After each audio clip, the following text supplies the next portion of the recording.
Can you serve active duty in the Marine Corps and then at the same time be an inspirational speaker, a powerhouse athlete, a best-selling author, and an all-around motivational person? I'm pretty much thinking you can, because Riley, you are an example of that. Riley, how are you doing today? Wow, thank you. I'm so excited to talk to you. You just made put the biggest smile on my face. Well, like I said before the call, there's just not many people I am around where their energy and the things that they have accomplished is such a inspiration to all. And it comes from your values, the way you were raised, and we'll get into all that during the call. But I always like to bring on the people who I think have this positive message of personal growth and development, and not always the trauma stories. Sometimes it really is the good news stories. And you're an example of that. So, Riley, I'm going to say a little bit about you, and then we're just going to get right into the call. Since you've been here, you have been spending the past 5 years competing with Team USA women's bobsled, representing your country in 2 women's sled and monobob events. And you 2022, 2023, you were ranked 14th in the world championship appearances in St. Moritz, Switzerland, Winterberg, Germany. In 2024, you were a world ranking of 22. 2025, you had the North American Cup gold medalist, Olympic team trials participant, and World Championships commentator. And then beyond bobsled, you're a Marine Corps officer, combat veteran. You deployed to Baghdad, Iraq from May to November 2024. We're also going to get into, since you've been on the show, your children's book here, If You Can Dream It, which became a bestseller in 2024. And you've appeared on Family Feud, Lingo. We talked about that the last time you were here. And crowned Ms. Military in both 2023 and 2024. So you've studied Russian in Kyrgyzstan. I might not be pronouncing that right. To interning on Capitol Hill, from Division I college softball to Marine Corps Athlete of the Year. And I just love hearing about what you've been up to. So welcome back to the Stories of Service podcast, Riley. I'm so happy to be back. I know, I can't believe it. We do have some gaps, so we have a lot of things to cover. Some things haven't changed, some things have evolved, which is just really awesome to be able to see the before and then to where we are now. So I can't wait to catch everyone up. Awesome. So first off, let's start with your Marine Corps career. So the last time we talked, you were deciding, I believe, if you were going to go into a career in the Olympics and keep going down that road, or if you were going to give it all up and stay active duty in the Marine Corps. And at the time, I remember you telling me, I'm going to stay active duty in the Marine Corps. You were a captain. You were an 03 at the time. And I believe you're a supply corps officer, correct? Or supply? Logistics. Logistics. Same thing. Yeah. Yep. So tell me about a little bit. First off, for the people who don't know you, just give us a little bit of a backstory. Where were you born and raised, and why did you decide to join the Marine Corps? We'll start with that. So fun fact, I was born in San Diego, but I can't call that home at all. I actually grew up and was raised in Carmel, Indiana. So Midwest all the way. And my backstory, just real fast, is that my father was a professional baseball player. My mom was a self-made businesswoman, and I ended up getting a Division I softball scholarship to play at GW. I had never thought about joining the military because I never saw a woman serve in the military growing up in the Midwest. And it wasn't then until I met a Marine recruiter. I continued playing softball. I commissioned to the military. I wanted to find a way to keep competing. The Lord opened the door of bobsled to me. I was able to do bobsled and be active in the Marine Corps, and had a successful 5-6 year term with bobsled. And now I'm continuing on my Marine Corps career and continuing to pursue other passions that exist and can continue to evolve while still serving and giving majority of my time to service. I absolutely love it. So tell me a little bit about the where you sort of left the bobsled career since the last time we talked. I think it was probably about 1.5 2 years ago. Did you decide that you're going to now take a break from that altogether and focus solely on not focus solely on career, because I know you like me, you're always going to kind of have all these little side projects going on. But did you decide that's probably that part of your life and that chapter is going to go on the back burner a little bit, or where are you at with that? Yes, just like we talked about last time, I knew a decision was on the horizon. I just didn't know how long we could push it off, right? There's some things that we're just like, oh, we'll just kick the can down just a little bit further. We'll just maximize and squeeze this lemon as much as we possibly can. So essentially, 2 years ago when we last talked, I was a newer captain. I had just pinned on. I was in Quantico, and I was trying to figure out what the heck does this look like. And at the time, after we talked, I decided, okay, I'm going to give everything I have to 2026. I either make it or I don't, and that will be the end of my career. In bobsled, I chose the Marine Corps. I decided to stay in the Marine Corps. I went through my initial contract. I accepted and have stayed on. And since I have competed so that year I competed, was able to make it to World Championships that year that we had talked, which was incredible in Germany. Then deployed that May. So I competed in World Championships, finished competing in March, did pre-deployment training in April, went and deployed to Baghdad from May to November, which cut into summer training and beginning of bobsled season, which starts in end of September, October. Literally left bobsled, and on my pre-deployment leave or post-deployment leave, like your cooling down period, I went straight to Whistler, Canada, and was competing in the fastest and hardest track in the world. So I went literally straight from Baghdad basically to Whistler, Vancouver, Canada, and was competing straight away, and was able to have an extremely successful season despite missing everything, where I ended up having my biggest success, where I won my first North American Cup gold medal for the first time that January, despite, like I said, again, training while I was in Baghdad. So it was incredible to see. We end up competing in March for Olympic team trials, and only 3 people can make it. And I am one of 6 of those 3. And of the 6 of us, there's the reigning world champion, who's my best friend, the reigning gold medalist from the past Olympics, the reigning silver medalist from the past Olympics, another prior Olympian, and another teammate of mine that have gone head to head, that have won her fair share of gold, silver, and bronze throughout the season as well. So Team USA, stacked. And I love that. And I always tell this about people, and I can generally smile when I say this. I just wanted to see how good can I be. And it wasn't about the other people. It was, what can Riley do and how good can I get?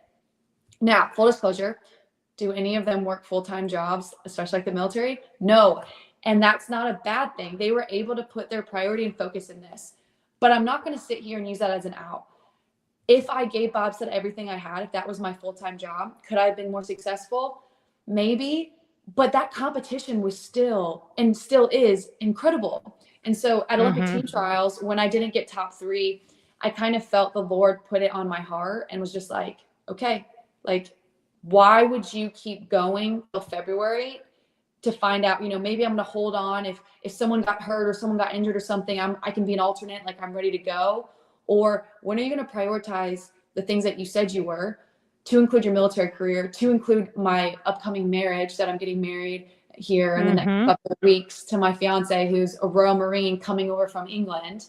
When am I going to prioritize my children's book and speaking and other things that I really want to pour into? And, oh, by the way, start a family and be a mom.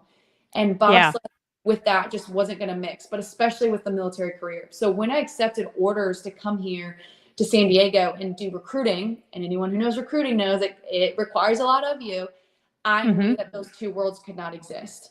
And so I made the decision recently that, you know what, I need to hang up my spikes. It's time for me to step away from that, to let my ego and my identity not be rooted in sport, and realize that I have competed in world championships. I have won a gold medal. I have done something that a female Marine has never been able to do in sport, and I'm okay with that. And I'm not going to let the fact that I didn't make it to the Olympics be like a thorn in my side of, oh, I didn't do everything, or I'm not good enough, or my story's not as good because I didn't do that. I actually think it's more realistic to be like, I gave it everything I possibly could. Absolutely. The cards didn't work out for me, but I can look back on it and be proud of the effort because I gave it everything. But also, I stepped away on my own accord. The sport didn't push me out. I didn't have like a season sport-ending injury. I was able to leave because I knew that I had other things that were demanding of my time. And the Marines especially deserve it. And so as I want to continue to move up the ranks and prioritize the Marine Corps and my family and my faith, I knew that bobsled was something that was eating up just too much of my time. So yeah, I have officially I love retired, it. and Now I'm proud. I'm gonna Yeah. cut you real quick just to ask a technical question if we can. I don't know Mhm. if we can, but I'm gonna attempt it on a live call. You're coming in a little bit blurry. Is Okay. there any way that you have either I don't know if you're on a Wi-Fi connection or a data connection? Are you able to log out and log back in and I'll go full screen? Because I want people to see you clearly. I should have said something before we got onto the call, but I think it's just Yeah, I'm because on full Wi-Fi. you're on Wi-Fi. Is there a way that could maybe call me back on data just to see if on a data feed are you on a cell phone? I'm on my iPad. Okay. Oh, I can all try it on right. my cell phone with data if you want. Yeah, do you mind? Just to see Yeah. if I want because I want people to see you so clearly. And you're Okay. just a little bit on the blurry side. And I'm going to go full screen and update my audience on the New York City Steel Swim while you do that. Okay. So I'm gonna exit out and I'll come back in. Okay. Yep, All right. exactly. All right, guys. I just want you guys to see her in full screen. I noticed she was just a little bit on the blurry side as she was talking. And because you guys know, I grab about 4 reels every show. And so I've noticed that if I don't make sure that is crystal clear for you guys, then you won't be able to get those snippets of the podcast. But this is a great opportunity to let you know that I am back in studio, as you see here. And it's wonderful to be back in Mississippi. We love it here. No traffic, no stress. It's just a wonderful place to be. I was on the road for about 10 days. I think it was supposed to be 9, but then an extra day to pick up a car today. So we have just been in and out. And now I'm going to add her back to the stage. I'll be telling you guys more about that trip in the coming days. But here we go. I'm going to bring her back in. Riley. Oh, now I can see you beautifully. This is Okay. Awesome. amazing. Awesome. Yay. All right. Yes. Yes. I love it. All right. So, as we were saying, you decided to take a step back from bobsledding because you wanted to be more focused on your career, or really just because being on Team USA is such a huge commitment. It's not something that you can do and then still go full time Marines, especially as you move up in the ranks. I remember talking to you about how you were getting to those 04, 05 pay grades, and that's when the military just starts getting even more of your time just Yeah. because you're in increased levels of responsibility. So tell me, let's just go back before we talk about your current duty right now with recruiting. You went on a deployment too since the last time we talked. Tell me a little bit about how the deployment came to be, and a little bit about what happened with that. So the way it happened was kind of unconventional. I was at the time a part of TCOM in Quantico, and there was a tasker that came out that was pushed down and essentially asking if there was any volunteers for this deployment to go to Baghdad to be an operations officer. And the billet was slated for major. It was one up, one down. At the time, a lieutenant colonel was filling the position. And my boss, who had my back completely, knew that at the time I was going, and I still am, but then was going full on towards the Olympics. And he basically sent it to me and was like, hey, I need your response within the next 24 hours of writing me a full detailed page of why you're not able to take this deployment because of your athletic and bobsled endeavors. And in that moment, I sat on it. I prayed about it. I called my parents and I said, I'm not going to submit him that paper, not because I'm trying to not obey the orders of my commanding officer, I love it. but I think that this is actually something that I want. And every Marine wants to deploy. I shouldn't say everyone. Majority of Marines want to deploy. Majority of Marines want to be off of the bench, not a practice player, go out and do real life things. And for Yeah. me, if I was going to go on deployment, and there's nothing wrong with it, I didn't want to go to Japan and go on a MEU. Not that there's anything wrong with that. It's just when I saw Baghdad and I saw operations and real life things that I could be affecting, I was like, I think this is my time. And no one else wanted it. And Right. as I'm, That's what you find out. Like the sexiest jobs, no one wanted sometimes it. nobody wants to go for them. And And it just blows my mind. I've had the but same experience. I also don't blame some of them because some of them are coming to Quantico, coming to TCON for the first time in non-deployable units where they have family or they have small, really small children, and they're like, Yeah. I've already been to Iraq, I've been there, I've done that, I don't want to go back. Well, for someone like me, I'm like, hello, like, can I raise my hand any higher? And there was initially some pushback because it's like, well, you're a captain, you're a new captain, we don't know, this is operations, you're not PME complete, all of these reasons why and why not to, which again, I think they're just asking the right questions. And it got to the point where no one else did. At first, they're like, you're going, you're not going, you're going, you're not going. And I was like, can I Sure. please just go? And they allowed me to go. And I worked with my bobsled team. I said, listen, I have to take this opportunity. It has to happen for my career. It has to happen for me to give the Marines 100% of the effort that they have deserved. I will do everything that I can to train and be ready. And I basically then had to ask bobsled, like, allow me to do this. Trust me that I can have the discipline to wake up at 4 a.m. if I need to and train at 99-degree heat in the middle of the morning and get everything that I need to done and be ready to go. And I'll meet you guys in Canada on several stops later. And by the grace of God, I was able to do it. And I would do that experience 10 times over again. The Mhm. deployment itself obviously is tough. It's tough being away from your family, missing things, living out of a chew and all the fun things that come with deployment that anyone who's been deployed can smile and think about. But from a career development, replacing lieutenant colonel, acting in a major's position, working day to day with operations with 26 other nations and in joint command was a dream come true. And I Was it truly a feel like, NATO job? I'm curious because a lot of people were like, we didn't even know there were people still in Iraq. So can you tell me as much as you can about like what was the mission yes, there? it was with OIR, Operation Inherent Resolve. So we Mhm. still have a footprint there in Baghdad, and it's very, very, very small. So there wasn't a big Marine presence. It's actually an Army command that I was working under. There is a NATO presence that is there that is working with the Iraqis still, which we were on the same base as them, which is why there was 26 nations in totality, Gotcha. but very small base. Hmm. Yeah, that I mean, I was a part of I believe it was OIR even Yes. in 2016 to 2018 when I was Yes. deployed with USS Nimitz. So I am familiar with that mission and I wasn't aware that it was still ongoing. So that's interesting. I bet you get that from a lot of people. A lot of people were like, wait, what? And I was like, yeah, we still have people there. So it was kind of funny when things were being talked about and people like, oh, we don't have military members deployed. And I'm sitting there and I'm like, Yes. well, I'm not home right now. We definitely are. But again, Right. it's a smaller footprint, and our mission there was advise, assist, enable.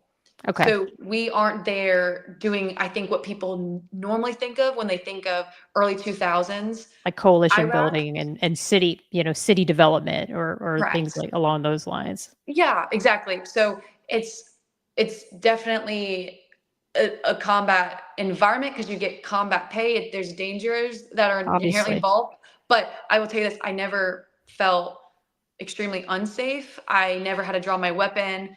Like there were bunkers. We only got in when there was Iran and Israel shooting missiles, but we were never a target, by any means. So I say that, and it was as safe as it possibly could be. And Right. I don't want to overhype that it was, oh, this big danger or anything. But I Mhm. mean, we are in the middle of a place where some people don't want us. To be, exactly. And I say that about even those of us who deploy on Navy warships. I mean, there's a reason why the USS Cole happened. There's a reason why ships collide at sea. So everyone puts themselves in harm's way when they serve. Now, there are those people who fight on the ground and do ground combat operations, or there are special forces who I think take on an even heightened, obviously, a heightened level of risk day in and day out, but it never diminishes the service that everyone takes when they raise that right hand. So I think what you did is outstanding. I mean, you made the decision, you walked away from something you were very passionate about to serve your nation in a more heightened way. And I think that's incredible.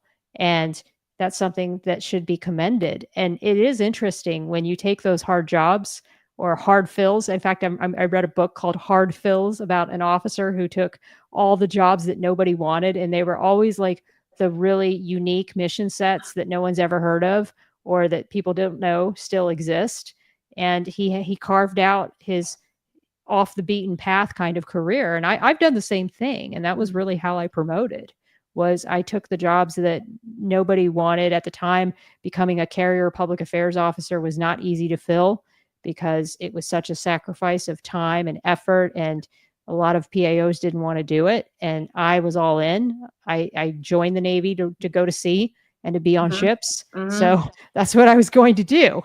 And there was just no doubt in my mind that that's where the action is. That's where the Navy is Mm-hmm. doing the Navy things. So this is where I want to be. I want to be where the action is happening. So good on you for doing that. How long were you deployed there?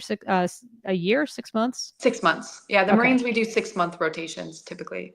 gotcha. So you come back, and when you returned, is that when I saw you this past January? Around that time? Yes. I saw Yes. you in Yes. DC. Yep. Remember? I I ran into got you. back. I got back in November. I went straight to competing, and then yes, I saw you that following a couple months later in January. Yeah, that was really neat. That was during the inaugural events that were taking place, Mm-hmm. and that was just a total surprise to see you at that event. So I Yeah. was very happy to meet in person. And then after that, I remember you telling me that you were going to go to recruiting. So tell me a little bit about how that billet came up for you. I love just naturally talking about my life in the Marine Corps in a positive way. I know that there's a lot of military members out there that maybe are a little disgruntled or not happy. And I'm not saying everything is sunshine and rainbows. Like, don't hear me out. Don't miss me on that. Like, they're just like any job, there are things that are frustrating or challenging or that you might want to change. But I love being a Marine officer. And I think it's one of the biggest blessings and gifts that I've ever been able to step into, a path that I never thought was even feasible for me as a young child and into my adulthood.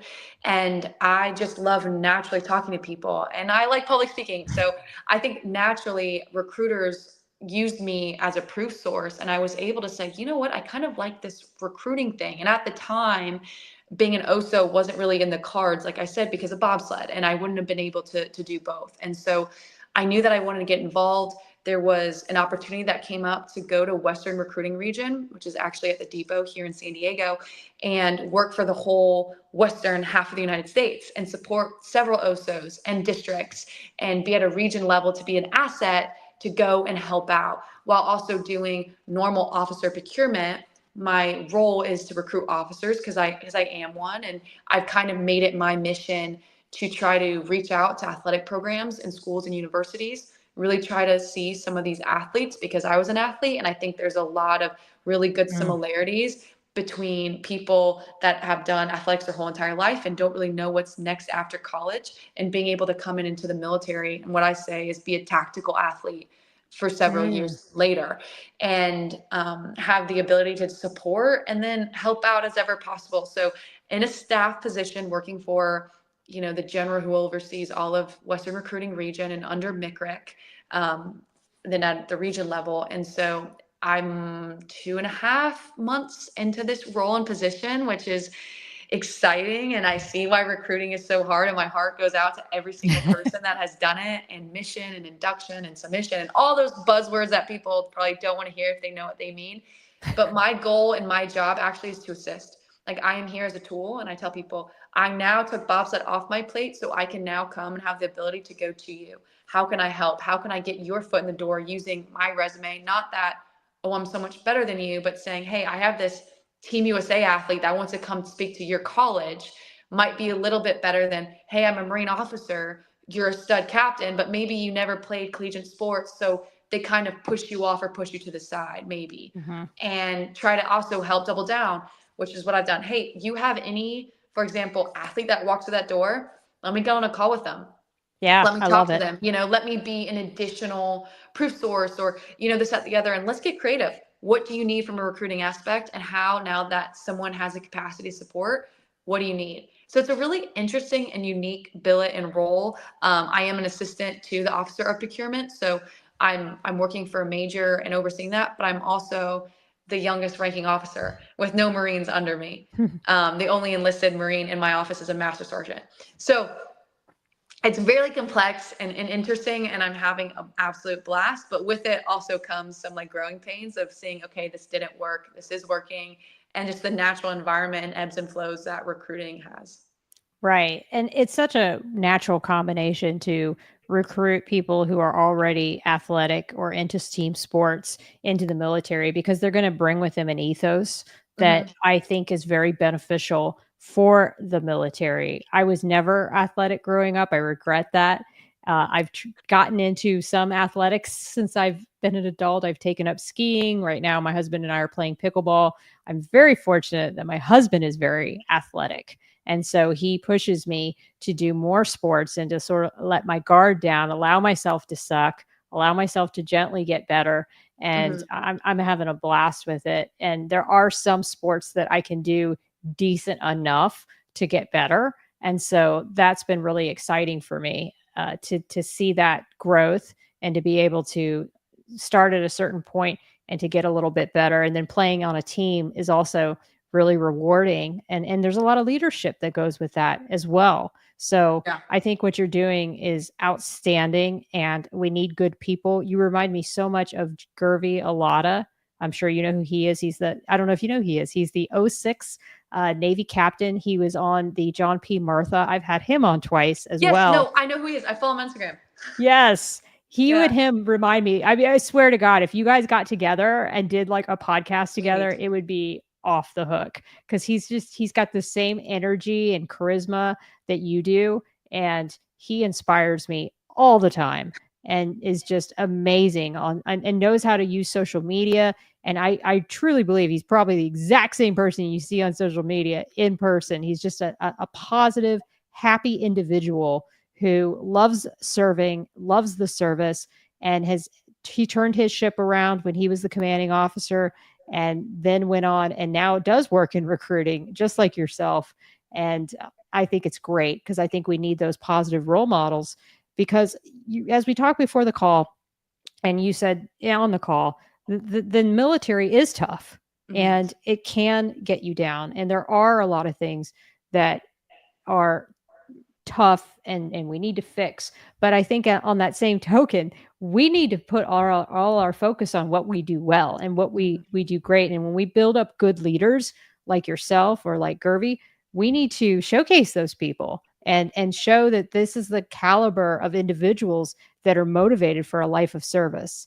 And so tell me a little bit about what it's been like since you've been there to understand sort of the mission set of recruiting. I'm curious about how you see like where are the best people to pull from it if it's not through a team sport, but how from a process standpoint have you envisioned how you're going to go about doing this job? I think for me, it just goes back to my story because that's the only really story that I'm 100% confident in. Is I was a female athlete that loved my country and never thought serving was an option because I didn't see it and I didn't know about it. So my personal mission is to meet with anyone who meets some of those similarities. Someone who is patriotic and loves their country, someone who wants to have a meaningful, service filled lifestyle. What I mean by that, you're not motivated by money, you're motivated by impact and purpose. Like there's something that's a little bit different about you that's like, hey, if there's a job that's a $5,000 a year difference, but one I can really be proud of and tell my parents, I'm going to choose that one, even though the pay's not as much, because I'm actually getting rich in wealth and experience and relationships and pushing myself in boundaries. Those are the people that I look for. Now, obviously, if you're an athlete, there's things that I think translate well, like we talked about, working as a team, prioritizing when you have multiple things going on, you're used to getting yelled at, and you generally have a level of Discipline. physical fitness. Yep. The military has standards, especially the Marine Corps, and they're hard. They're hard for the average person. So that's obviously why. But to your point, we can also take people and say, hey, we can make you faster and stronger. What I can't do is basically teach you how to care about one another. I can't teach you fully how to be selfless. I can't teach you to want to have a purpose and drive where the people around you, you care about more than yourself. Right. I can try, but I can't really teach you those things. So as I'm going out and I'm talking to people, the way I envision and the way I've been doing is just being really honest and open, saying, hey, I'm not out here trying to literally recruit you, because my branch recruits itself for It itself. does. It does. Like, It's got the highest recruiting because people want discipline. They like right. standards. But I also want to stand out there and say, hey, I'm probably not what you think of when you think of a Marine officer.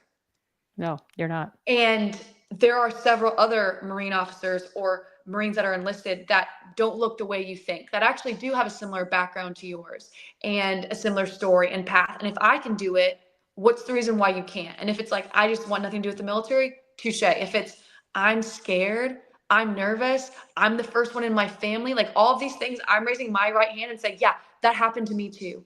I've experienced that too. Let me tell you about this and let me show you that this is a possibility for you that is going to lead you to be successful in whatever you choose, whether it's 4 years, whether it's 30 years, whether it's anything in between, whether you deploy or you don't deploy, regardless of your MOS. Like, I truly say this and I mean it. Like, that's why I went and asked to go to recruiting. Recruiting didn't just happen to me.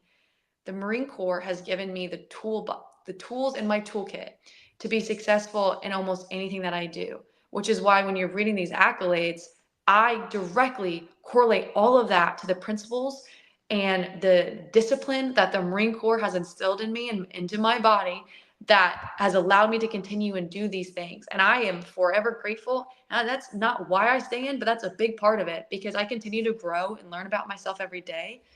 Oftentimes when I'm talking to people and different athletes, and I can tell they're not listening, I always drop this on them. I'm like, I believe I'm the wealthiest person in this room right now. And then everyone looks at me and they're like, plotting to either kill me or steal my wallet, or they're like, how does she make so much money? And I'm like, and my response is, and I bet you want to ask me, did I come from wealth, or, my parents rich, or, whatever. And I said, but I am the wealthiest person in this room in relationship. I'm the wealthiest person in this room in memories and in discipline and of so many other things. Like, I am truly rich in that. And that's something that money, majority of the time, will not be able to buy you. So Right. those are the people I'm looking for. The people that kind of scoot in a little bit closer, their mouth opens a little bit, right? Their eyes get a little bit bigger. And I don't feel like I have to. It's, hey, I'm looking for the best. And if you think you're the best, come talk to me. I love it. And I think that there's so many people that need to hear that message, Riley, because they sometimes are not surrounded by people like you or leaders that are so positive and that really want the best for each other and want that sense of purpose and that sense of belonging and that sense of meaning. I mean, I just returned this past weekend from the New York City SEAL Swim, and it's such a inspiring event that anyone can be a part of it. Anyone can be a volunteer. Anyone can be a participant. There were women there that I truly believe were in no better shape than me. And I was like, I could do this. I might have to do a little bit of ocean swim training, but I really think I could do this. Yeah. And it's such a beautiful thing. And I told the leader of it, who organizes it, Bill Brown, I said, that's what this is all about. This is all about community and brotherhood and teamwork. And that's what the military gave us. Yeah. We all had that sense and that bond at some point in our careers. Now, not all of us have worked in the most positive working environments, and sometimes, as we talked before the call, there are those people that sadly bring in their trauma and they bring in their personal issues to their leadership. But all we can do is try our best to bring in like those people, those shining stars in their most youngest and impressionable way, to say, look, you can do this too. You've got to put in the work, and you need to be selfless, and you need to be motivated by something other than a paycheck. Because guess what? If you've got enough money to live, that's all that really matters. Get your expenses paid, and you can live off, and I know you can, $30,000-$40,000 a year. And you can build a beautiful life traveling, living in a van, doing whatever, and inspiring others with your message. And speaking of your message, you've also taken this opportunity to not only use your platform to inspire people through recruiting, you've been in the Ms. Military pageants. So tell us a little bit about the Ms. Military pageant, because I don't think we talked about it the last time we were on here. And I'm now friends on Facebook with Calvin, the owner, and he was excited to see your post. And he's like, she's one of our pageant winners. So tell us a little bit about the pageant. I will be truly honest, and maybe like people who are listening, when I hear the word pageant, I am like, oh, that's not me. Like, I don't wear makeup. Very occasionally wear heels. I will, but it's not my go-to choice. And between you and I just personally don't like women being judged on their appearance and wearing bikinis and bathing suits. That's just a Riley thing. I get it. There's nothing wrong with it. I don't envision that for me. So when Calvin reached out to me, I kind of thought it was a prank and was like, hey, we have this pageant and we think you'd be really great for it. And I'm like, haha, like, okay. I'm like, me? Like, yeah. And once I found out more, it was actually revolving around community service and what you're doing for the veteran and military community and what it means to speak intelligently about things that are going on and things that you think that you can fix and help in the DoD, and speak on behalf of this group of people that is living a life of service. And once I found that out, there was no bikini judging. It was more like questions and what else are you doing and what's a passion of yours. And I was able to talk about being a Christian and tithing and working down in San Diego with my church and serving the homeless population in an orphanage in Mexico and this, that, the other. And then talked about for veterans, like, hey, I'm noticing these trends. Here's what I would do differently. Here's how I want to help and take care of people. And then obviously I got to talk about my hobby at Bobsled, which was pretty cool. There's not very many people who do that, obviously. So I went in with it with the same mindset that I did to everything. This is something that is out of my comfort zone. This is something that was hard for me. This is something that challenged me. So therefore I wanted to do it. And I had zero expectation. I was like, if I win, I win. Obviously I'm competitive. I want to win everything. But I was more looking forward to what can this element teach me about myself and how can I have some self-growth through this process while representing hopefully my community in a very positive light.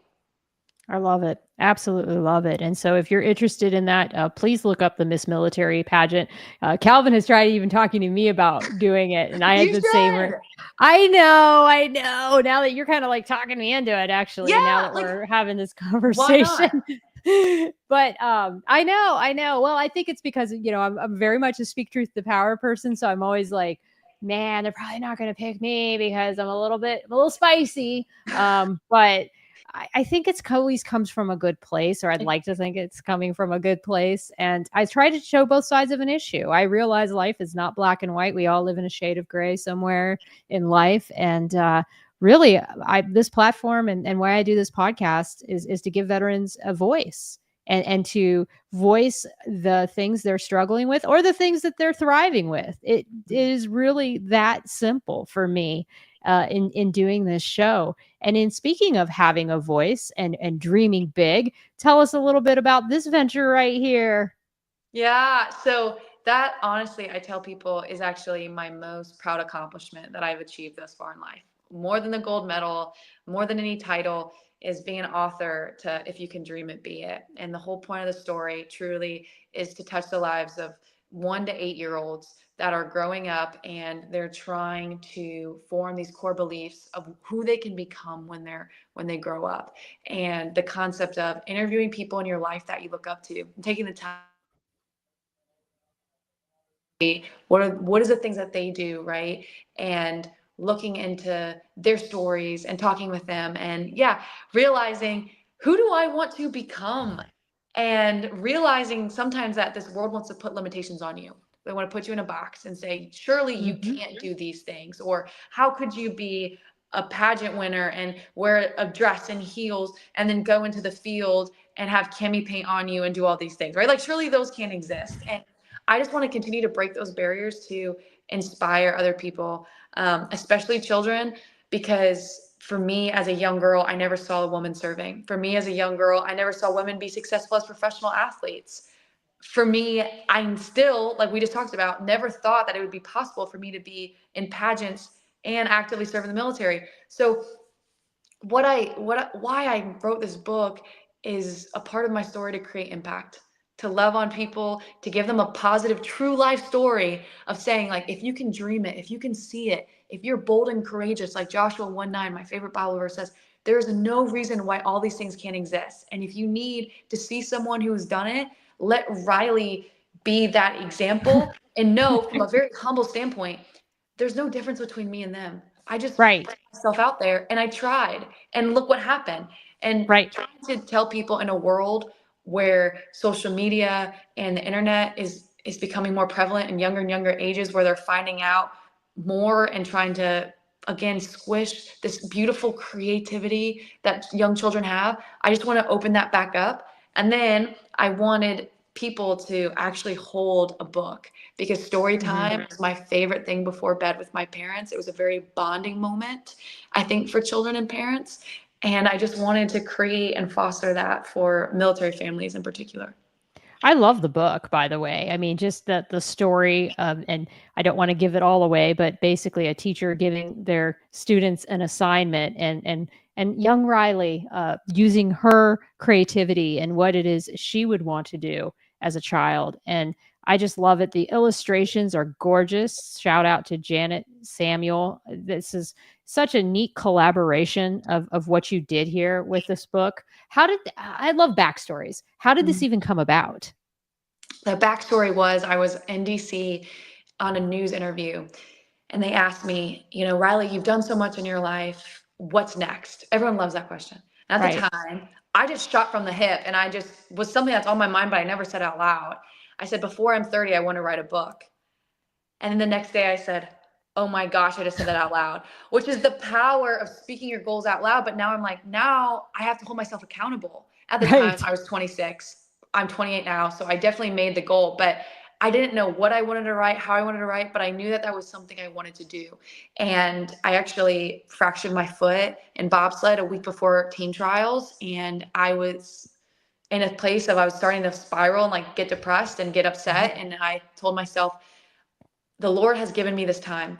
I can either use it and sulk and feel bad for myself and watch garbage TV, or I can pursue a goal and sit down and take this time to write and give back and flips a positive onto this ultimately what feels like negative situation. So I just started writing, and it was supposed to come out in August, but like we talked about, I was in Baghdad. So it got pushed and it got pushed again, but it's finally out.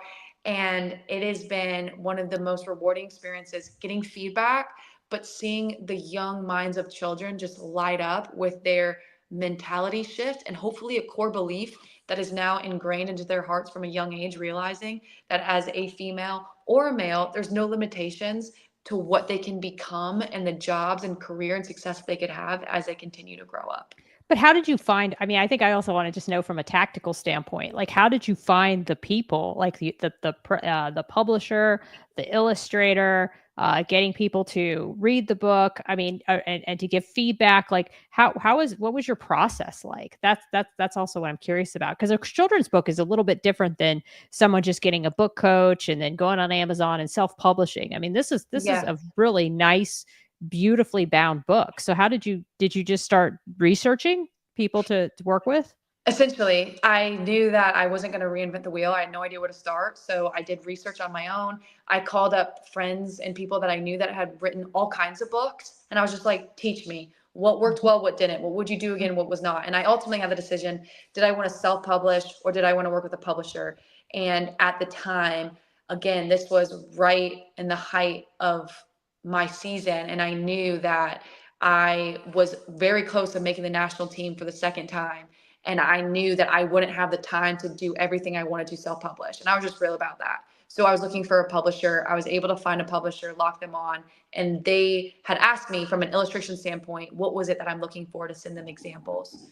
So I Mhm. sent them examples and they contracted Janet. I have never met Janet. I've talked to her, but I've never met her in person. And she's just a lovely soul and has done incredible work and really just saw this book come to life. So huge shout out to In-Game Press. That's my publishing company.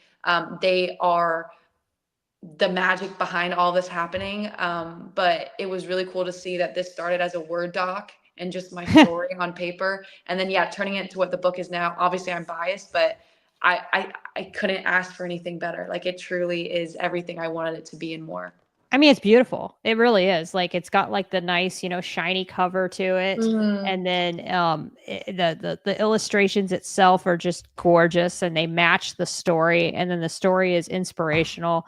I mean, this is like the kind of book that like every young child should have, man or woman or anything. It's just so motivating. And what I love also about your message is that you are very humble about it. You basically say this is something, this is, I did all this, but you guys can do this too. Oh yeah. And that's such a piece to this that I think a lot of people sometimes miss. They think, oh well, she could do that. She has all this. Well, no, she worked for those things and manifested those things in her life and did the work to make those things happen. And sure, you had roadblocks along the Oh way, yeah. and people who told you no or you can't do this. Oh yeah. And that's what I want to like just share really fast. I was told no, and my feelings were hurt more when writing this book and trying to get it out than anything else. But I tell you what, this is the behind the scenes that people don't see.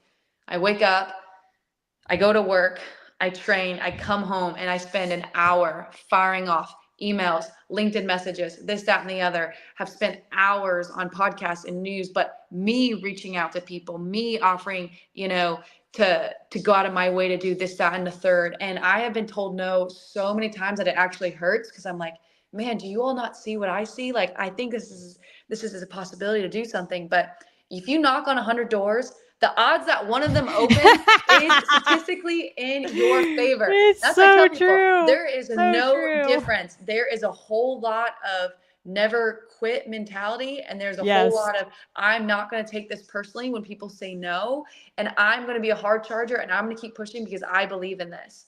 Which Oh God, I can relate to that. Like how many times I've said to Sean Ryan, please cover false allegations. They do happen. I swear they happen. And I don't know if he'll ever do it, but I'm still looking at you, Sean Ryan. I'm still hoping you'll do it. I've heard you've asked about it. So hoping. But I tell people this, just like you said, if you never ask, the answer Hmm. is always no. Yep, And insanity absolutely. is doing the same thing over and over again and expecting a different outcome. So if you want something, at least ask for it. And like, I'm obviously a strong Christian, talks the Bible, like ask and you will receive. You will receive doesn't mean it's going to be a yes, but you will receive an answer. And sometimes that answer is no, sometimes the answer is not Right. yet, and sometimes it's yes. And so, I mean, you would be blown away by how many people sometimes just reach out to me and say, wow, I didn't even think that you would reply. And I'm like, I tell people all the time, I reply to everything as long as it's appropriate, right? Like you don't know if you don't ask, you don't know if you don't try. And Right. failure, in my opinion, is wanting to do something and never even trying. Yeah, you're right. You're right. And it's not failure if you never hear back. It's not failure if No. nobody replies. Like I feel the same way. Sometimes I have these great ideas and nothing comes of them and then I just move on to another Yep. idea and I try something new because I go, "Okay, that didn't work." Or I just keep talking about it and I entertain myself with the thought that it might happen one day and then maybe it won't and I'm okay with that Yeah. because I know there are enough good ideas out there and ways to be creative and ways to create meaningful change that you just don't put all your eggs in one basket. You just hope that the things that you're creating are going to make an impact. In some places they will make an impact, in some places they won't. Yeah. And And you have just make your peace. peace with it. And you have your peace with it. Exactly, Riley. Well, I absolutely love it. So tell me a little bit as we're winding down the call, what is on the horizon next for you? Yeah, I'm so excited to tell people they're never expecting this, but I am getting married to the absolute love of my life, Daniel Yay. Waldron. He is Congrats. thank you. He is a Royal Marine, which means he serves in England. He's going to be Wow. coming over here and going to be living with me in the United States, and we're going to get married. And I cannot wait. My next big goal and accomplishment is to become a mother. Oh my There's God, I can't wait. nothing, yeah, there's nothing that I want more, honestly. And that means I also had to shift priorities, which is why, again, bobsled had to go down. And this job is going to, with where I'm at, non-deploying and stuff like that, right? It's a time. So we'll see what the Lord has planned, but that is something that I'm really putting a lot of my effort and energy and focus on, which I know that means other things are going to have to shift in my buckets. But I can't wait for that. I'm also really trying to get more and more involved with public speaking because I Mhm. get so much joy from that. I'm always looking for opportunities to read and enjoy having a book that's out and to like touch the lives of young children through it. But public speaking as well, because I can hit a wide range of all people. I know everyone technically could say that they're a public speaker, right? But I still think that there's a message that needs to be heard from people, and I have one that I'd love to share. And then ultimately, you're going to see me continue to compete in certain things. Me and one of my best friends are going to do a high rocks in December, which is like kind of like a new thing. So I'm going to still find ways to compete. I'm going to say it out loud because I'm going to have to do it at some point. I'm going to do a half marathon. I don't think I Yeah. have, I don't think I want to do a full, but I've been extending my distance now that bobsled's out, finding a little bit of a release running. I still don't have that runner's high or love it yet. So I'm still waiting on it, but I'm enjoying hitting new goals. And wow, I just did a 10K. Like I never thought I could Yeah. do that really for fun. So I just want to keep challenging myself. I want to keep pursuing goals and things that seem hard and intimidating. And I want to just keep being an inspiration, but a realist to people as I go through the process and say, hey, I failed more times than not. Here's my honest life. Here's what it looks like trying to balance all these things. And sometimes you just can't. And it's okay to let things go.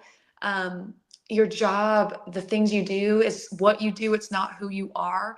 Your purpose is not ingrained in that. And just like this, just try to continue to uplift other incredible women, learn from each other, and just support everyone I possibly can as we navigate this crazy journey of life. I love it. I love it. I'd love to see you at the swim, the New York City swim. Yes, Yes. I need to I come sometime. honestly, I will, Riley, I'll Yeah. send you the information about it because I could Yes. totally see you doing it. I got to see the whole thing this past weekend and it's incredible. I mean, literally, like the whole city of New York, like pulls out the stops to allow this event to Wow. happen. Like streets get closed down. It was just insane. Wow. The level of participation and support from the community, and then all the passerbys seeing like, what are these people in strange t-shirts and short shorts and no shirts? I mean, it was so cool, and I Yeah. really could totally see you doing it. So Oh yeah. I will send you some information about it after the call. There's different ways to organize on a team and all kinds of things, and I feel like you would be perfect for it. But with that stated, I just think the world of you, Riley. It was so wonderful talking to you. Mandy Fight, my sister in arms who went on the seal swim with me. She was on there as well, and says you're doing a great job and keep going. So absolutely, Riley. I just think the world of you, as you know. So keep it up and keep in touch with us. I'm sure I'll probably host you back on another show in maybe a year or two, and we'll see where you are then.